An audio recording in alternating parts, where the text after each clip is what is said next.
नमस्कार मंडळी, घे माझ्या चॅनलवर आपलं पुन्हा एकदा स्वागत आहे. मित्रांनो, आपण वेगवेगळे कपडे घालत असतो व ते कॅरी करत असतो, त्यालाच आपण फॅशन असं म्हणतो. तर मित्रांनो, आज आपल्या स्टुडिओवर प्रमुख पाहुणे म्हणून असेच एक मोठे फॅशन डिझायनर आलेले आहेत. तर त्यांच्याशी आपण चर्चा करणार आहोत आणि फॅशनची बरीच माहिती त्यांच्याकडनं मिळवणार आहोत. नमस्कार sir. Should I turn? Yeah. Yeah, okay. Hello guys, hello. Hello sir. Yeah, hello. How's my fashion for today? Nice for the occasion? Yeah. Yeah, thank you. I just sat like this because I just wanted to flaunt my hair, from the back. How they looking? It's so beautiful. Thank you. मी माझ्या पहिल्या प्रश्नाकडे बोलतो sir. Sir, तुम्ही लोकांना कपडे घालता? नाही, that's a misconception. मी नाही घालत, ते त्यांचेच घालतात, काढतात. I just watch them. काय घालतात, काढतात? कपडे. हा कपडे. नाही, म्हणजे मला प्रश्न तुम्हाला असा विचारायचा होता मूळचा, की जे लोक कपडे घालतात, काढतात, ते डिझाईन तुम्ही करता? जे ट्रेंडिंगवर आज बरेचसे आपले कपडे आपण बघतो ते तुम्हीच डिझाईन केलेले आहेत sir? Yeah, I'm a fashion designer. What's this question, man? I'm a fashion designer. हे माझं कामच आहे, म्हणून मी इथं बसलेलो आहे. हो, नाही बरोबर आहे सर, बरोबर आहे तुमचं. सर, आम्हाला असं विचारायचं आहे तुम्हाला की नेमकं तुम्हाला या क्षेत्राचं वेड कधीपासून लागलं? That's a very interesting question. मला हा आधी प्रश्न कोणी विचारला नव्हता, कारण मी कधी इंटरव्ह्यूज दिला नव्हता. मी तुला सांगतो, मी लहान होतो, 17-18 वर्षाचं, कवळ्या वयात असेल, टीनेज, काय टीनेज. मी लहान होतो आणि आमच्या शेजारच्या काकू त्या बाळंतीण होत्या, म्हणजे प्रेग्नंट होत्या. आणि न्यूज आली, न्यूज ब्रोक आउट की त्यांना मुलगा झालाय. मी धावत हॉस्पिटलमध्ये गेलो आणि मी त्या मुलाला पाहिलं. He was nude. तो नग्न अवस्थेत पडला होता. अच्छा. तो मुलगा. मला वाईट वाटलं की अरे, नवीन ह्या बाळाचा जन्म झाला या पृथ्वीवर आणि ह्या नग्न अवस्थेत कसा काय पडलाय. मला असं वेड्यासारखं वाटायला लागलं. म्हणून मी काय केलं, तिथे एक पोतं पडलं होतं, मी त्याच्या असं छोट्याशा त्या बाळाच्या साईजनुसार ते शिवलं आणि त्याला ते घातलं. मग मला तिथपासून मला खरं फॅशन डिझायनिंगचं वेड लागलं. नाही, पण त्याचं कसं आहे की कुठलंही लहान बाळ जन्माला आलं तर ते नग्नच असतं ना. नाही, मला नव्हतं माहीत, कारण का मी कधी जन्माला आल्यावर स्वतःला पाहिलं नव्हतं ना, त्यामुळे मला काही माहित नव्हतं. मी माझ्या पुढच्या प्रश्नाकडे talking about fashion, your fashion is very nice. पाहुणे प्रमुख म्हणजे ठीक आहे. मी माझ्या पुढच्या प्रश्नाकडे बोलतो सर. तुम्ही कोणाकोणाला कपडे घातलेले आहेत? शिवलेत? यू मीन शिवलेत? हा, तेच शिवले. इतक्या लोकांसाठी मी आतापर्यंत कपडे शिवलेले. पण काय होतं, मी 17व्या-18व्या वर्षी या धंद्यात घुसलो. धंदा, बिझनेस, उद्योगधंदा. ऑब्व्हियसली सांगायची गरज नाही. Family crowd. मी 17व्या-18व्या वर्षी या धंद्यात घुसलो आणि आज माझं वय 46 आहे. You won't believe. आज मी 46 वर्षाचे, 46 इयर्स कम्प्लीट. आणि मी एवढे वर्ष हा धंदा करतोय. पण कसं होतं, एवढे कपडे शिवले आणि एवढ्या वेळ धंदा केल्यावर एका पॉइंटला तुम्हाला कंटाळा यायला लागतो, तुम्हाला तुमचं इन्स्पिरेशन निघून जातं. पण काय झालं, मी ज्या इन्स्पिरेशनमुळे या धंद्यामध्ये उतरलो होतो, एका बाळामुळे. मी त्या बाळाला नग्न अवस्थेत पाहिलं आणि मी ह्या धंद्यात उतरलो. तेच इन्स्पिरेशन मला आत्ता परत मिळालं, म्हणून मी आता I have started to work more. I am enjoying my work more. कसलं इन्स्पिरेशन? रणवीर सिंग. त्यांचं काय इन्स्पिरेशन? त्याला मी नग्न अवस्थेत पाहिला आणि मला असं झालं, अरे एवढा मोठा ॲक्टर नग्न अवस्थेत आहे, I should design some clothes for him as well. So मी त्याला कपडे डिझाईन केले आणि माझं inspiration, I got my inspiration back thanks to Ranveer Singh. नाही, तुमचं बरोबर आहे, पण आपण एक गोष्ट लक्षात घेतली पाहिजे. तुम्ही सुद्धा एक गोष्ट लक्षात घेतली पाहिजे, असं मला वाटतं की रणवीर सिंग हे एक मोठे स्टार आहेत आणि ते जे करतात किंवा ते जे काय आहे त्यांचं, तर ते त्यांची एक फॅशन आहे. नो, हे तुम्ही लक्षात घ्या. That's attitude. Fashion and attitude are two different things. या दोन वेगळ्या गोष्टी आहेत, फॅशन आणि attitude. Fashion is a thing which can be developed, but attitude is inborn. That's Ranveer Singh's attitude. That's not fashion. Yeah, don't mix this two things. Sir, एकंदरीत तुमच्याशी चर्चा करता की तुम्हाला या क्षेत्राची बरीच माहिती आहे सर. तर नेमकं तुमचं शिक्षण कुठं झालं? तुम्ही सगळं कुठं शिकलात? मी तुम्हाला सांगतो, मी खूप शिकलेलो आहे, प्रचंड शिकलेलो आहे. बरं.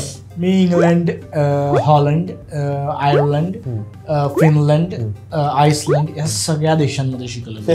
बरेच लंड फिरलेत तुम्ही. लँड फिरलेत. लँड यू नॉटी मला कळलं तू तो छोटासा टोमणा मारला. नाही असं टोमणा नाही, तसं नको करूस, तसं नको करूस. नाही. आणि मी सांगत हेच होतो की मी ह्या भरपूर देशांमध्ये शिकलो आणि तिथंच मी हे शिकलो की कसं घालायचं, कसं काढायचं, काय घालायचं काढायचं. ऑब्व्हियसली कपडे. ओव्हर रिॲक्ट कशाला गेलं तू? नाही, हा कपड्यांचा विषय चाललेला नो आहे. Need to overreact. आपला कपड्यांचा विषय चाललाय. मी एक फॅशन डिझायनर, त्या ऑब्व्हियसली कपडे घालणार आणि काढणार. हा आपला प्रॉब्लेम आहे इंडियन्सचा. We overreact to things. कोणी फॉरेनरने एखादी फॅशन केली की ओ वाव असं करणार, आपण त्याला फॉलो करणार आणि आपलं सगळं विसरणार. तुम्हाला माहिती आहे माझे मोस्ट ऑफ दी कस्टमर्स जे आहेत ते फॉरेनर्स आहेत.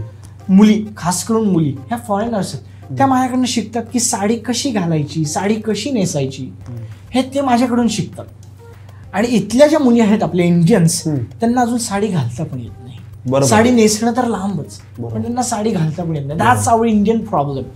तुम्हाला मी सांगतो, जर आपण आपल्या इंडियन्सनी आपलं फॅशन कल्चर जर फॉलो केलं ना, तर we will be the most beautifully dressed country on this planet. But we Indians, बरोबर आहे sir. that's a sad thing, sad reality. पण आजचं जे इंडियाचं युथ आहे ते फॉरेनची फॅशन फॉलो करतं, त्यांना ते पाहतं. दॅट्स द प्रॉब्लेम की ते आपल्याला फॉलो करतात आणि आपण त्यांना. कशाला करायचं? तर ते आपल्यालाच फॉलो करतो अख्खं जग. There is no need to follow others. We have our inspiration in within. नाही पण सर, एकंदरीत म्हणजे मला खरंच मनापासून खूप बरं वाटतंय की पूर्ण इंटरव्ह्यू मध्ये तुम्ही हा जो मेसेज दिलाय आम्हाला की जे आजचं युथ आहे ते आपलं कल्चर सोडून दुसरं कल्चर फॉलो करायला लागले, ते हे फार चुकीचं आहे. कारण आजकाल बाहेरची लोक. माझं ड्रेसिंग सेन्स बघा ना, की मी आज हे दिसते का कॅमेरात? नाही दिसते का? मी आज मस्त एक कुर्ता घातलेला आहे बघा ना, कुर्ता आणि हे घातलेलं. How is my fashion for today? Sir पाय interview. I am just showing fashion skills. Look at this अंगठी कॉल. Beautiful. That's fashion. That's our fashion. This is our fashion, you know. नाही, सगळ्यात आधी सर मला फार बरं वाटलं की तुम्ही आज आमच्या स्टुडिओला भेट दिली, तुमचा मौल्यवान वेळ दिला आणि त्यातनं आम्हाला फार काही शिकायला मिळालं. जो कल्चरचा पार्ट होता तो पण तुम्ही चांगल्या पद्धतीने आम्हाला प्रेझेंट केला किंवा लोकांना त्याच्यापर्यंत पोहोचवला, लोकांवर पोहोचवला. तर सर आता आपल्याला निरोपाची वेळ झालेली आहे. मला आता निरोप घ्यावा लागेल, आपला कार्यक्रम थांबवावा लागेल. वेळेची आट आहे आपल्याकडे. तर मित्रांनो, मी निरोप घेण्याचा प्रयत्न करतो आणि तरी सुद्धा जाताना मला तुम्हाला एक प्रश्न विचार, कारण माझी उत्सुकता वाढलेली आहे. Fashion is that kind of thing की ती तुमची उत्सुकता वाढवते. तर आता ह्याच्यानंतर तुम्ही कोणाचे कपडे शिवायला जाणार आहात सर?